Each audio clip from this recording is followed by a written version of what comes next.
ಪ್ರೀತಿ ಕುರುಡು ಎಂಬ ಮಾತಿಗೆ ಸಾಕ್ಷಿ ಎಂಬಂತೆ ಚಿಕ್ಕಬಳ್ಳಾಪುರ ಜಿಲ್ಲೆಯಲ್ಲಿ ರಕ್ತ ಸಂಬಂಧದ ಮುನ್ನಡೆಯಲ್ಲಿ ಮರೆತು ಅಕ್ಕ ತಮ್ಮ ಹಸಿಮಣೆ ಏರಿರುವ ಘಟನೆ ನಡೆದಿದೆ. ವರಸೆಯಲ್ಲಿ ಅಕ್ಕ ತಮ್ಮನಾಗಬೇಕಿದ್ದ ಜೋಡಿ ಈಗ ಸಪ್ತಪದಿ ತುಳಿಯುವ ಮೂಲಕ ಸಾಮಾಜಿಕ ಚರ್ಚೆಗೆ ಗ್ರಾಸವಾಗಿದ್ದಾರೆ. ದೇವನಹಳ್ಳಿಯ ಸಾವಕನಹಳ್ಳಿ ಮೂಲದ ಶಶಿಕಲಾ ಹಾಗೂ ಹೊಸಕೋಟೆಯ ಪ್ರವೀಣ್ ಕಳೆದ 3 ವರ್ಷಗಳಿಂದ ಪ್ರೀತಿಸ್ತಾ ಇದ್ರು. ವಿಶೇಷ ಏನಂದರೆ ಇವರಿಬ್ಬರ ತಾಯಂದಿರು ಸ್ವಂತ ಅಕ್ಕ ತಂಗಿಯರು. ಅಂದರೆ ವರಸೆಯಲ್ಲಿ ಶಶಿಕಲಾ ಮತ್ತು ಪ್ರವೀಣ್ ಅಕ್ಕ ತಮ್ಮ ಆಗಬೇಕು.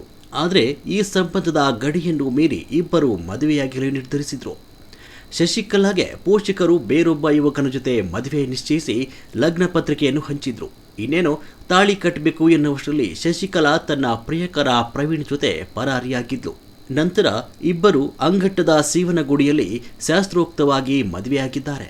ಮದುವೆಯ ನಂತರ ಪೋಷಕರಿಂದ ಜೀವ ಬೆದರಿಕೆ ಇದೆ ಅಂತ ಆರೋಪಿಸಿರುವ ನವಜೋಡಿ ರಕ್ಷಣೆ ಕೋರಿ ಚಿಕ್ಕಬಳ್ಳಾಪುರ ಜಿಲ್ಲೆ ಪೊಲೀಸ್ ವರಿಷ್ಠಾಧಿಕಾರಿಗಳ ಕಚೇರಿಗೆ ಧಾವಿಸಿದ್ದಾರೆ.